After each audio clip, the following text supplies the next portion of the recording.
ఇంకొకటి, చాలామంది ఇంజనీరింగ్ నిపుణులతో నేను చర్చించిన, వాళ్ళు చాలా క్లియర్గా చెప్తా ఉన్నారు, ఎంత ఘోర ఉపద్రవం జరిగినా పిల్లర్లకు క్రాక్ రాదు, క్రస్ట్ గేట్లకు వస్తే వస్తుంది కానీ, క్రస్ట్కి వస్తే వస్తుంది కానీ పిల్లర్లకు క్రాక్ రాదు అని చెప్తున్నారు చాలామంది ఇంజనీరింగ్ నిపుణులు. ఎక్కడ కూడా నేషనల్ డ్యామ్ సేఫ్టీ అథారిటీ రిపోర్ట్లో ఈ ఎక్స్ప్లోజన్ థియరీ గురించి ఎక్కడ మాట్లాడలేదు.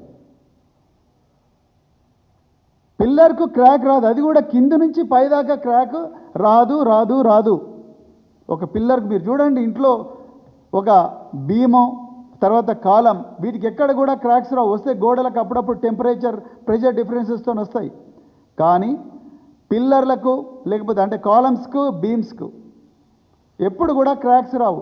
5 సంవత్సరాల వయసున్న కాళేశ్వరంలో ఎంతో గొప్పగా ఈఫిల్ టవర్ కన్నా 7 స్టీల్ వాడి, బుర్జ్ ఖలీఫా కన్నా 7 ఎక్కువగా సిమెంట్ వాడి 24 నెలల్లోనే రికార్డు స్థాయిలో కంప్లీట్ చేసిన ఈ కాళేశ్వరం ప్రాజెక్టులో ఒక్కటే ఒక పిల్లర్ నెంబర్ 20కి కింది నుంచి పైదాకా క్రాక్ వచ్చిందంటే డెఫినెట్గా ఇది పేల్చే కుట్ర ఎవరో చేసిండ్రు.